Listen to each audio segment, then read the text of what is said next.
Okay. Hi, everyone. Thanks for intro. Today, I would like to talk about our recent work on gradient-free structured pruning with unlabeled data. This is the work that the collaborators are Hanjin and Dale from the Google DeepMind. And this work actually is published in ICML 2023. So with that, I first talk about the problem motivation first. And I review a little bit of existing work, and then I introduce our work, which is kernelized convex maxing.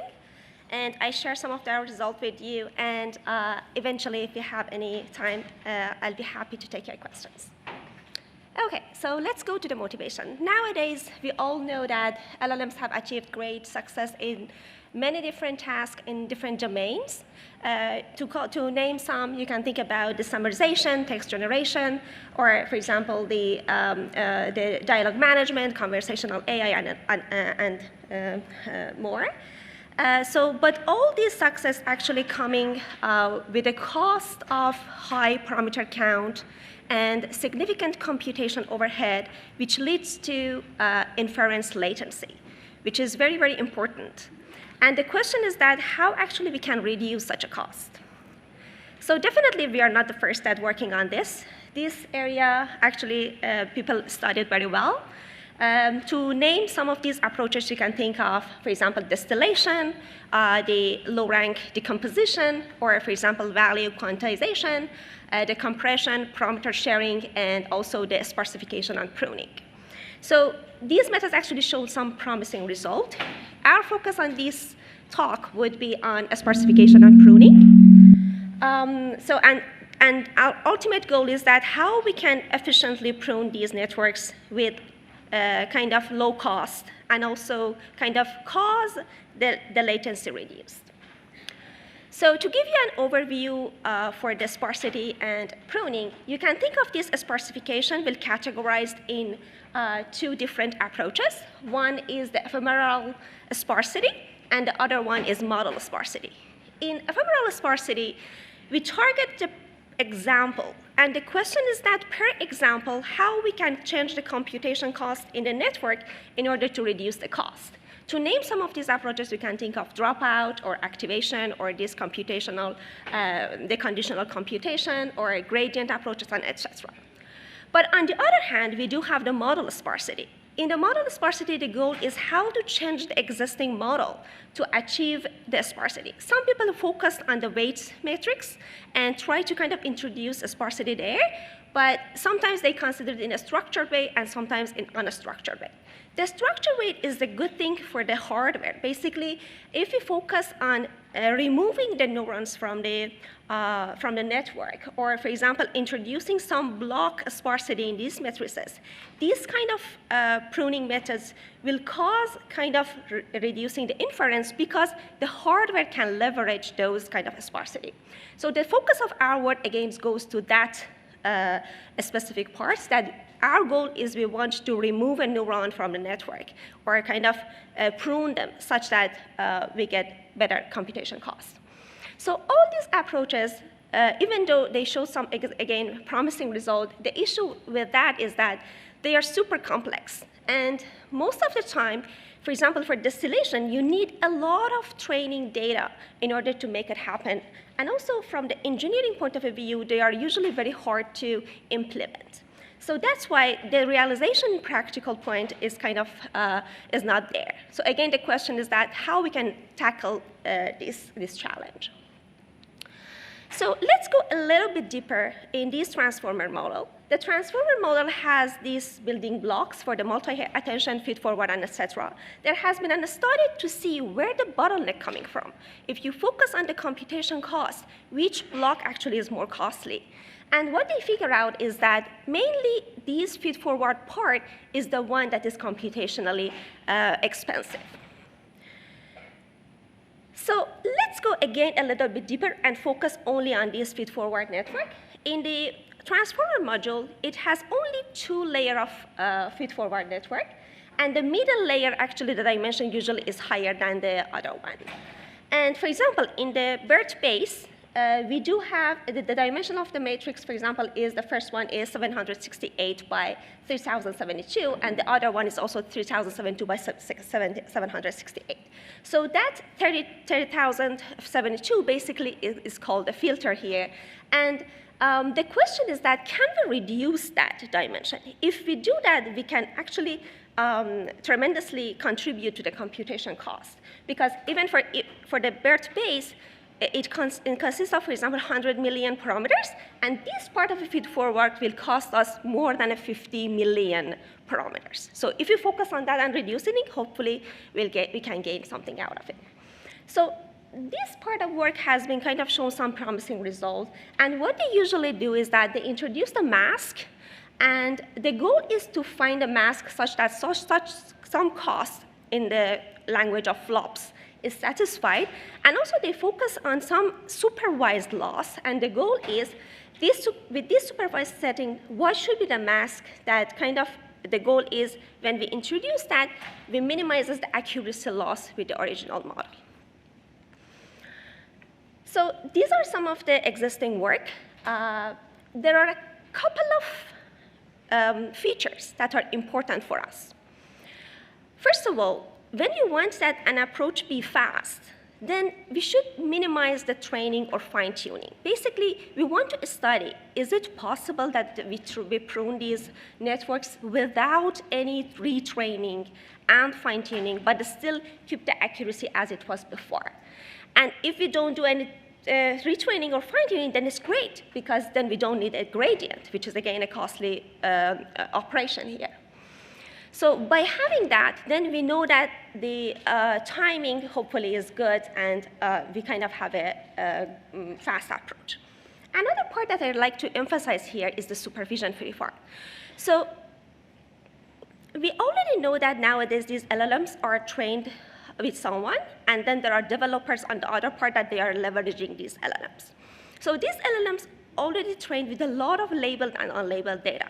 But the third party doesn't have access to that label anymore. So the question is that if I want to leverage those models, and it's better that I have a smaller one, but if I don't have access to labeled data, how can I prune these models? So that's the question that we want to answer. So there is one work actually called mask tuning that they also considered similar criteria, but the part with regard to the supervision free is not there, so they are still using the labeled data. So our competitor here would be some of those work that focus only on the weight matrices and try to kind of rank filters based on only the weight of the network. Okay, with that motivation, now the formulation that we had in the previous slide, we will keep it the same. The only change that we make is with regard to the loss function that we define here. Here, the loss function from the supervised, it should change to the unsupervised version. And maybe that last loss is familiar to many of you. That's exactly the loss that distillation works consider. Basically, we want to introduce a mask that the feature maps still be as close as the feature maps of the original model. Okay, with that, I would like to introduce our framework. We call actually our framework kernelized convex masking. So this framework has different modules. One is called R2D2, another one merge and sort, and the last one would be escape. So the input to our model would be, we have a trained model, then we do have a little bit of sampled unlabeled data, and we do have a constraint with regard to flops, based on, for example, the third party might have some constraint of how many flops it can afford, right? So with that, we go to our approach. So the R2D2 module is the main module that applies on every layer of transformer. For example, when we have the BERTBASE, we do have 12 layers of these transformers. So that R2D2 module will be applied on the feed-forward part of every of those layers. And the R2 part only look at the weights of the feed-forward, and data-driven part will use that labeled data to give us some statistics. So basically, we get some statistics from the weight only, we get some statistics from the data, and we combine them as some scoring function for the filters on that feed-forward layer. And we do that for all the layers. But the nice thing is that eventually we can combine those scores together and kind of rank the filters overall, for example, the 12-layer transformer. And then we can say, OK, what would be the top K? These are the K most important neurons I need to keep, and the rest needs to be masked. Previous method shows that when you do the masking, you need to scale it up, because you remove some neurons. Now you need to scale up some to compensate what you lost. So we also, similar to those approaches, we use the scaling here. So let me now go a little bit deeper into how we are exactly doing this representative ranking. So to remind you, we do have a simple feed-forward network, right?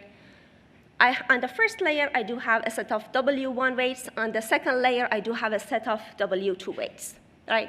Looking at the second part, what do we have? We have a hidden layer outputs that will be linearly multiplied with the WL, and then we have a bias. So it's simply a linear function that we have here, right? What do we want? This W2, if you look at it from the geometric point of view, it's basically endpoints in d-dimensional space. Now, a simple question that we have here is that how can I find a subset of these points that nicely represent the whole endpoints for us, right? And nicely, we can map it to convex hull problem, because the convex hull actually is the maxima for any linear ranking function. So basically, what we can do is that we can consider the W2, and we can find a convex hull over those points that are in convex. Those are the important neurons. The ones which are not convex, basically what we are saying is that there is a linear combination from the convex point that represents that. And we know that neural networks are good with that. So if you remove them, then hopefully we are fine. There's a challenge here, though. If you want to focus on the convex hull, then the complexity is order of n to the power of d divided by 2. And for example, for BERTBASE, this d is 700, right? So the complexity can be large. Also, it is shown that as dimensionality increases, then the points actually start moving toward the convex hull. So in a sense, at some point, you get to the point that many of these points get close to the convex hull. That is actually why we are kind of using some approximation method for these, finding these convex points that hopefully help us to kind of tackle these challenges. So here is a little bit more of that algorithm. I don't want to make you bored with equations, but this is a very simple example that I have. So if you look at it, what do we want to do? We have this W matrix, and eventually we want to say, I want a coefficient matrix that if I multiply it with W, the L2 distance is minimized. So in this example, if you look at it, we assume we have only 4 points in two-dimensional space, right? What I want is that coefficient matrix C, that when you multiply it with original matrix, you get the original matrix. If you look at the diagonal of that matrix, it gives you a very important information. It says that those 3 1 that show you are exactly those convex points. And the last column actually shows the linear combination of other points that can be used to represent that last one. So basically, what we want to say high level is that if I have a matrix W, then I'm looking for that C matrix. And if I magically find that coefficient matrix, then I can only consider the diagonal matrix as a scoring function to rank my filters. And then I only pick the top one, top K, for example, right? So for solving this problem, we just use the iterative approach. So this is we just leverage from the existing approach to do that. OK, now what we did so far is that we only look at the weights of the matrix, and we rank the filters. And all these things can be done in parallel. Basically, if you have 12-layer, 24-layer, or even more number of transformer layers, you can exactly run these things in parallel on each and kind of come up with a rank for your filters. The other part is the first part, which is W1, because those filters are involved in both W1 and W2, right? So someone would say, oh, you can do the same thing. You can kind of consider W1 and apply convex hull, and you got another ranking. Why don't you do that? You just do that, and then do some majority voting, and you're done. But here, the key challenge here would be, after this hidden layer, we do have a nonlinearity. And as I said, the convex hull only apply if we have a linear ranking function. That's why that previous approach won't work here. So to capture that nonlinearity, what we exactly did is exactly using the data, and we just pass it one. So with one forward pass through the whole network, we exactly get average of how, for example, the value for the hidden layers to get activated. And we use that one as the ranking function for us. And the nice thing here is that the previous one, as I said, you can do it completely kind of in parallel, and the first one doesn't consider second at all. But this one actually considered the correlation between the layers, because we're passing the data, and the values that we get from the hidden layer, for example, 12, has some information from the previous layer. So this nice combination of having information from different layer versus only one layer actually help us to get a better scoring function for our filters. So then that's it. With having the R2 ranking with D2 ranking, we just kind of get them together, and we have final ranking for every filter in each layer. So the other steps that I think now it's very clear to everyone is the merge and sort. So what we have right now is the ranking for every layer, for every filter. What we simply do is that since these numbers are all numbers between 0 and 1, we just merge them and sort them. So the good thing that comes from this is that basically we dynamically detect from which layer we should prune some neuron versus the other layer. So existing work, what they did was that they had to do this part by parameter tuning and kind of a trial and error. But here for us, since we introduced such a ranking, we can just merge them together and understand which layer is important. And eventually, as I said, since we already masked some neuron, we need to scale up some of the values of the one that are activated in order to capture the loss that we introduced before. And this exactly is coming again from the previous literature.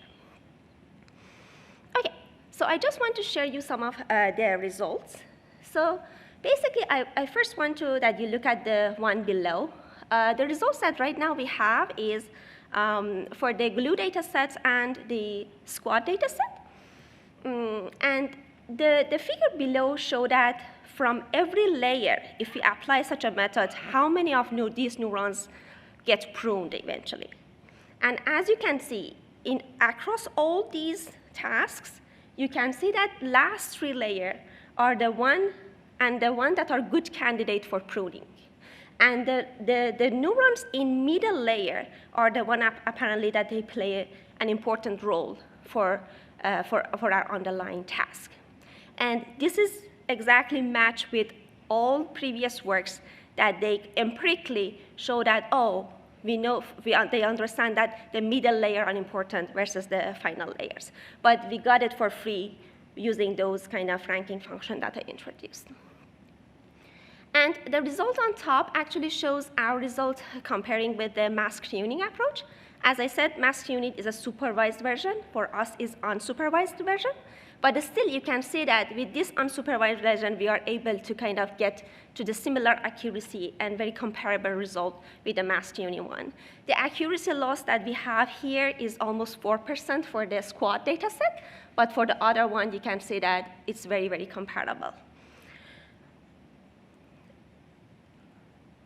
Another result that I like to share with you is actually, if you want to kind of have a little bit more fair comparison with existing approach, how this look like.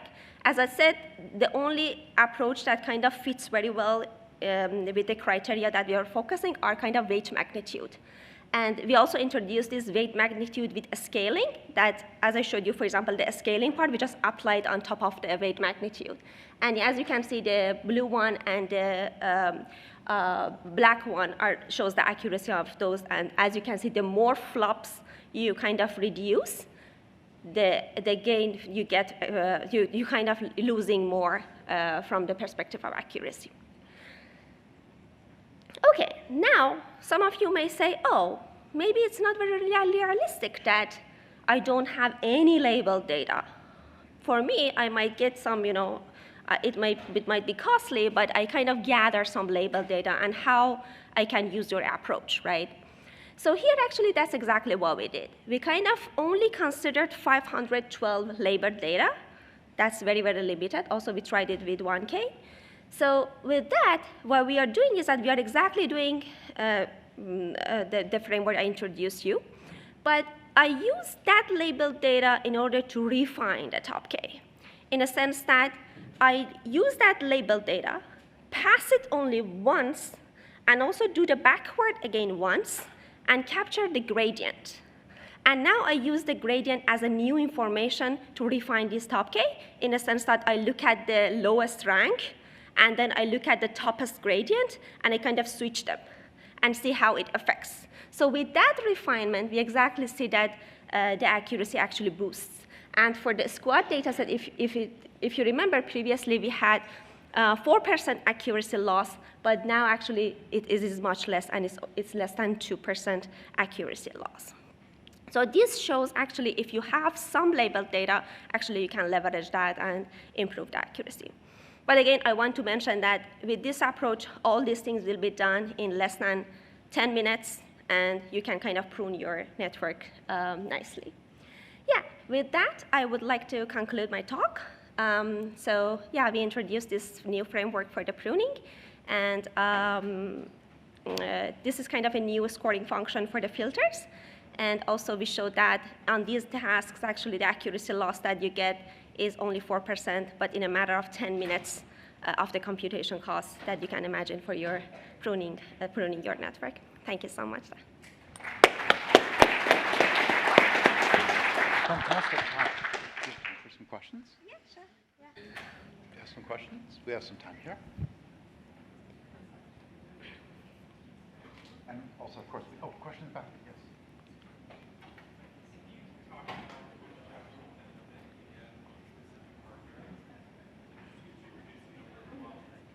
Yes. Yeah. So the question is that how much leverage you've got from using this approach with regard to the hardware that you used. Basically, I would translate it to speed up. So yeah, these results actually show us that we are able to get 1.9 times the speed up in compared to existing method. So still, I think we can push more, but that's what we have so far. But this is only with removing 40% flops from the networks. But some preliminary experiments show that if you have a larger LLMs, let's, for example, if you have 360 billion, something like that, then the effect actually is much higher, and you can get more speed up. So basically, getting a speed up on a smaller language model is harder than getting a speed up on a larger one if you apply this method. Yes?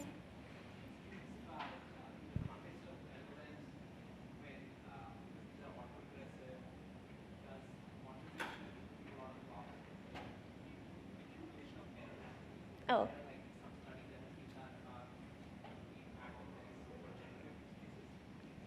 Yeah, so correct me if I'm wrong, but that's what I've heard. So he's asking about the propagation error that may introduced by pruning these filters, right? Yeah, so that's exactly why we had to use this data-driven approach.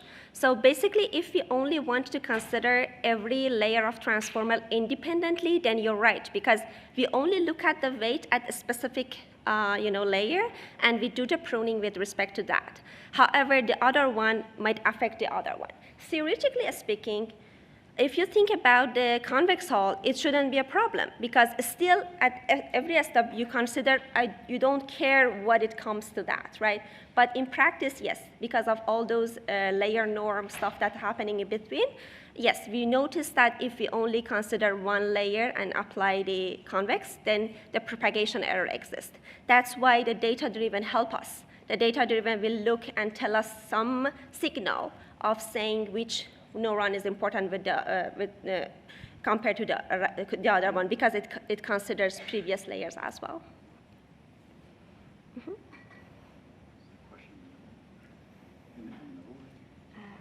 Sorry. Yes. Any thoughts on non-bidirectional code? Sorry. Besides BERT, did you work on other, for example? That's very great question. So here I focused to showing the result on only transformer-based model, since it's the interest of many people nowadays. But if you look at the fundamental of the work, it is basically applying on any feed-forward network anywhere, right? So definitely you can apply this method on any kind of network that you have. Even we tried it on attention layer also, because you just need this W, right? That's it. W and appear everywhere in any kind of networks, doesn't matter what. So that would be very interesting, for example, to see in, for example, for example, for image models, then how does that look like? But we hope that that kind of extends there as well. Fantastic. Do you have time for one more?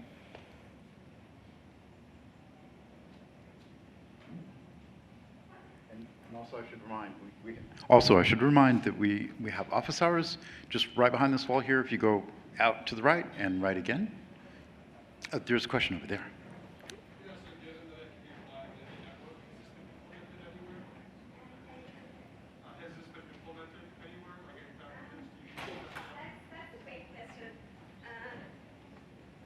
Yeah, so the goal was that actually we make this open source. We are in process of some internal, because we kind of use it some internal approaches. So hopefully we kind of can tackle that, and that will be open source soon. Yeah. Fantastic. Oh, one last question. Do we have time to sneak in the middle? Yeah. Can you compare this at a high level, this model pruning approach versus like model distillation? I don't know too much about this. Yeah, sure. So distillation apparently definitely is it's actually practical, and people use that a lot. But as I've mentioned, it needs a lot of labeled data, and also needs a lot of training until you get to the distilled model. And second, and another point is that for the distilled model, again, you have to fix your student model architecture and then do the training. So basically, the architecture is fixed. But here, we dynamically decide what to remove, what not. So basically, you can think of it a smart way of architecture search, I would say, and also less training and no gradient, basically.